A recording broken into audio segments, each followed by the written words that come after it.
आप सभी को मेरी तरफ से जय माता दी। करवा चौथ एक ऐसा व्रत है जो हर विवाहित महिला इसे करना चाहती हैं। पूरे प्रेम पूर्वक, पूरी श्रद्धा विश्वास के साथ हर महिला, हर स्त्री इस व्रत को करती हैं। ये करवा चौथ व्रत भारतवर्ष में इतना प्रचलित हो चुका है कि जिन लड़कियों की शादी नहीं भी हुई होती है वो लड़कियां भी इस व्रत को करती हैं। लेकिन बात यहां आके अटक जाती है कि किसी नवविवाहित महिला, यानी जिनकी अभी अभी नई नई शादी हुई है, या फिर उन्हें प्रेगनेंसी है, यानी उनके गर्भ में शिशु है, यानी एक बच्चा है, तो उस दौरान क्या प्रेग्नेंट महिला करवा चौथ व्रत रह सकती हैं कि नहीं रह सकती हैं? अगर रह सकती हैं तो क्या नियम है, किस प्रकार रहना चाहिए, इसके बारे में मैं पूरी बात आपको बतलाने का प्रयास करूंगा। शास्त्रों में क्या लिखित है और साथ ही डॉक्टरी सलाह क्या कहती है, इन सारी चीजों को मैं नोट करके रख चुका हूं। तो बिना देरी करते हुए सीधे लिखित बातें आप सभी को बताने का प्रयास करता हूं, ताकि कहीं गलती से कोई जानकारी आपको बताने से छूट ना जाए। तो चलिए शुरू करते हैं। गर्भावस्था में जो महिलाएं अस्वस्थ हो उन्हें व्रत नहीं रहना चाहिए। यानी अगर आप प्रेग्नेंट हैं, साथ ही आप बीमार भी हैं, तो आप इस व्रत को कदापि ना करें। अगर आप प्रेग्नेंट हैं तो समझ में आ रहा है, लेकिन आपका तबियत खराब ना हो, आप अस्वस्थ ना हो, इसका आज्ञा ना शास्त्र देता है ना ही डॉक्टरी सलाह देती है। अगर आप अस्वस्थ हो तो आपको कदापि ये व्रत नहीं करना चाहिए। अगर आप प्रेग्नेंट है लेकिन आप स्वस्थ हैं, तब आगे की जानकारी मैं आपको बताने वाला हूं, बिल्कुल ध्यानपूर्वक सुनिएगा। अगर व्रत रखना चाहती हैं तो निर्जला व्रत ना रखें, इससे बच्चे और मां दोनों की सेहत में प्रभाव पड़ता है। यानी आप अगर प्रेग्नेंट हैं तो आपको कभी भी निर्जला व्रत नहीं करना चाहिए। भले ही आपको कई स्त्रियां, कई महिलाएं, कई औरतें आपको अलग अलग सलाह देंगी कि किस तरह रहना है, इस तरह उपाय करेंगे तो आपको प्यास नहीं लगेगी, चाहे आपको भूख नहीं लगेगा। ये सारी बातों को ध्यान देने की आवश्यकता आपको नहीं है। जब बिगड़ेगा तो आपका बिगड़ेगा, उस औरत का नहीं बिगड़ेगा। तो आपको वही करना है जो शास्त्र अनुमति देता है और जो डॉक्टरी सलाह कहती है। आपको निर्जला व्रत नहीं रखना चाहिए, नहीं तो आपके स्वास्थ्य और बच्चे दोनों पे प्रभाव पड़ सकता है।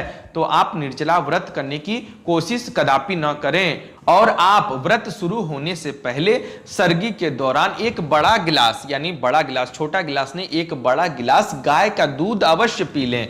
इससे आपको बहुत सारी प्रोटीन मिलेगी, जिससे आपको थकावट महसूस नहीं होगी और साथ ही बच्चों को भी पोषण मिलता रहेगा, इससे आपको दिक्कत नहीं होगी। ऐसा ना करें कि आप थोड़ा छोटा गिलास में दूध पिए बाकी छोड़ दें। एक बड़ा गिलास आप गाय का दूध पिए, ताकि आपको प्रचुर मात्रा में प्रोटीन मिल सके, आपको भी और साथ ही आपके बच्चे को भी। आगे बढ़ते हैं। इसमें लिखित है कि प्रेग्नेंट महिलाओं को ड्राई फ्रूट्स खाना चाहिए, लेकिन नमक का सेवन नहीं करना चाहिए। यानी आप ड्राई फ्रूट्स खा सकती हैं, यानी मेवे, यानी जैसे काजू बादाम किशमिश हो गया, इस तरह का आप सूखे मेवे खा सकती हैं, लेकिन आप नमक का प्रयोग नहीं कर सकती हैं। व्रत के दौरान किसी भी नमक का प्रयोग नहीं किया जाता है। कई लोग बोलते हैं, कई पंडित और कई धर्मशास्त्री के मुख से मैंने सुना है कि सेंधा नमक का प्रयोग किया जा सकता है। तो ये सब चक्कर में आप बिल्कुल ना पड़े। व्रत रह रही हैं तो आपको भली भांति महसूस होना चाहिए कि आप व्रत हैं। इन सारी फालतू बातों पे आप ध्यान ना दें। नमक, सेंधा नमक का आप ज्यादा मतभेद ना करें, कोई भी नमक का सेवन ना करें। व्रत भली भांति रहें, नमक का सेवन कदापि ना करें। आगे बढ़ते हैं। आपको फल अवश्य खाना चाहिए और साथ ही जूस भी पीना चाहिए, जैसे गन्ने का जूस हो गया, मौसम्बी का जूस हो गया, अनार का जूस हो गया, नारियल का पानी हो गया। इससे आपको प्रोटीन मिलती रहेगी और साथ ही थकावट नहीं होगी। व्रत कर रही हैं तो आप कुछ नियम का पालन अवश्य करें, नहीं तो आपको तो प्रभाव पड़ेगा, लेकिन आपके अंदर जो शिशु पल रहा है उसे भी प्रभाव पड़ेगा। आप सभी को चाय कॉफी से दूर रहना चाहिए। कई महिलाओं को मैंने देखा है कि व्रत के दौरान चाय इत्यादि पीती हैं, तो ये सब कदापि ना करें। आप केवल फल का, जूस का और नारियल पानी का प्रयोग कर सकती हैं। ये बात आप विशेष ध्यान रखिएगा। और साथ ही सबसे जरूरी बात कि करवा चौथ में बहुत सारे विधि विधान होते हैं, कई सारे कार्यक्रम को करने रहते हैं, कई पकवान बनाने रहते हैं और कई सारी चीजों की व्यवस्था करनी होती है। तो इसमें भागदौड़ बहुत करनी पड़ती है। तो आपको एक विशेष काम ये करना है कि आपकी करीबी जो भी सहेली हो, चाहे जो भी रिश्तेदार में बहन वगैरह हो, चाहे आपकी जो भी करीबी कोई भी महिला हो आप उसे अपने घर में बुला लें ताकि वो आपका सहयोग कर सके, ताकि आपको करवा चौथ के दौरान ज्यादा भागदौड़ ना करना पड़ सके, क्योंकि अगर आपको थकावट होगी तो उससे बच्चे को भी प्रभाव पड़ेगा, ऐसी डॉक्टरी सलाह कहती है। तो आपको हाथ बटाने के लिए यानी सहयोग करने के लिए किसी भी महिला चाहे किसी भी लड़की को अपने पास बुला लेना चाहिए, ताकि इस व्रत में होने वाले जो भी कार्य हैं वो उसे कर सके और आप भी भली भांति आराम कर सकें। और डॉक्टरी सलाह यह भी कहती है कि उस दिन आपको भारी साड़ी नहीं पहननी चाहिए, यानी कई महिलाओं को मैंने देखा है वो क्या करती हैं, सबसे भारी साड़ी जो होती है, मैंने आज तक के डेट में जो सबसे कीमती साड़ी होती है उन्हें पहन लेती है और साथ ही जितने जेवर उनके पास होते हैं यानी गहने वो सभी एक साथ पहन लेती हैं, यहाँ तक कंगन पहन लेती है, पूरा भारी भारी हार पहन लेती है, भारी भारी कान के पहन लेती है, भारी भारी नाक के पहन लेती है। तो ये सब करने की आपको जरूरत नहीं है।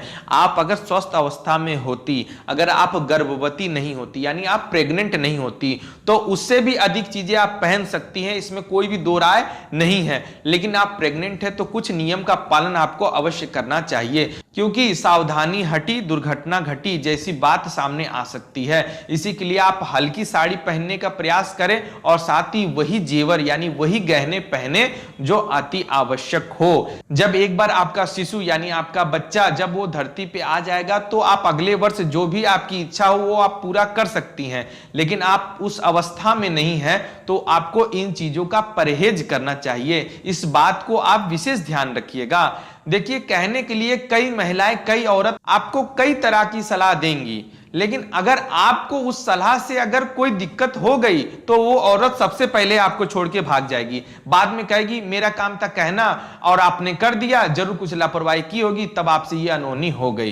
तो ये सारी चीजों को आपको ध्यान नहीं देना है। आपको सबसे पहले व्रत से पहले आपको अपने नवजात शिशु यानी जो आपके गर्भ में बच्चा पल रहा है उस पे आपको विशेष ध्यान देना है, ये बात आप ध्यान रखिएगा। और साथ ही जो सबसे जरूरी बात जो शास्त्रों में भी लिखित है और साथ ही डॉक्टरी सलाह भी कहती है उसे आप ध्यान पूर्वक सुन लीजिएगा। अगर इस बात को आपने छोड़ दिया तो हो सके आपसे कोई गलती हो सकती है। शास्त्रों में लिखित है कि अगर आपको भूख बर्दाश्त नहीं हो रही है तो आप व्रत तोड़ने में जरा भी हिचके नहीं, क्योंकि व्रत को पूरा करना आपके या आपके बच्चे के लिए खतरनाक साबित हो सकता है। यानी कई बार देखा गया है कि कुछ समय रह जाता है चांद निकलने से तो कई महिलाएं जो है बर्दाश्त नहीं कर पाती है, क्योंकि जो नवजात शिशु जो गर्भ में पल रहा है उसे भी जो है पोषण की आवश्यकता होती है, उसे भी भूख लगती है। तो अगर आपको भूख बर्दाश्त नहीं हो रही है तो आप बिना सोचे समझे बिना किसी की अनुमति लिए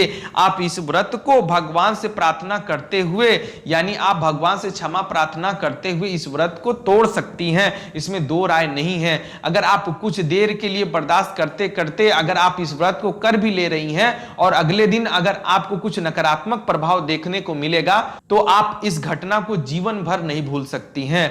व्रत तो आप जब तक जीवित रहेंगी तब तक कर सकती हैं, जब तक पति जीवित रहेगा तब तक आप कर सकती हैं, लेकिन जो नवजात शिशु है जो इस धरती में अभी आया नहीं है अगर आप उसके बारे में नहीं सोचेंगी तो आप बड़ी गलती कर देंगी। और अगर आपका सेहत बिगड़ रहा है यानी आपकी तबीयत अचानक खराब हो जा रही है तो आपको व्रत तोड़ने से पीछे बिल्कुल नहीं रहना चाहिए। इसी बारे में मैंने आप सभी को वीडियो में पहले ही बताया कि व्रत के दौरान आपका हाथ बटाने के लिए किसी भी महिला चाहे किसी भी लड़की को अपने घर अवश्य बुला लें जो भी आपके करीबी हो, ताकि इस व्रत में होने वाले सारे कार्यक्रमों में आपकी मदद कर सके, ताकि आपको ज्यादा थकावट महसूस ना हो और ना ही आपको शारीरिक कमजोरी महसूस हो। देखिए, ये पावन पर्व है, ये हर विवाहित महिला के लिए सर्वश्रेष्ठ होता है। हर महिला यही चाहती है कि करवा चौथ व्रत ना छूटे, भले ही कोई भी व्रत छूट जाए लेकिन करवा चौथ व्रत ना छूटे। तो इसके लिए आपको ढेर सारी शुभकामनाएं। तो आप सभी महिलाओं के लिए इस करवा चौथ व्रत की मेरी तरफ से ढेर सारी शुभकामनाएं। माता रानी आपका ये व्रत बिल्कुल मंगलमय करें, आपको जरा भी कमजोरी का एहसास ना हो और आपका बच्चा आपका शिशु एकदम स्वस्थ रहे, ऐसी मैं माता रानी से प्रार्थना करता हूं, विनती करता हूं। अगर मेरे द्वारा दी गई जानकारी आप सभी को पसंद आई हो तो चैनल को सब्सक्राइब करना बिल्कुल ना भूलें। धन्यवाद। जय माता दी।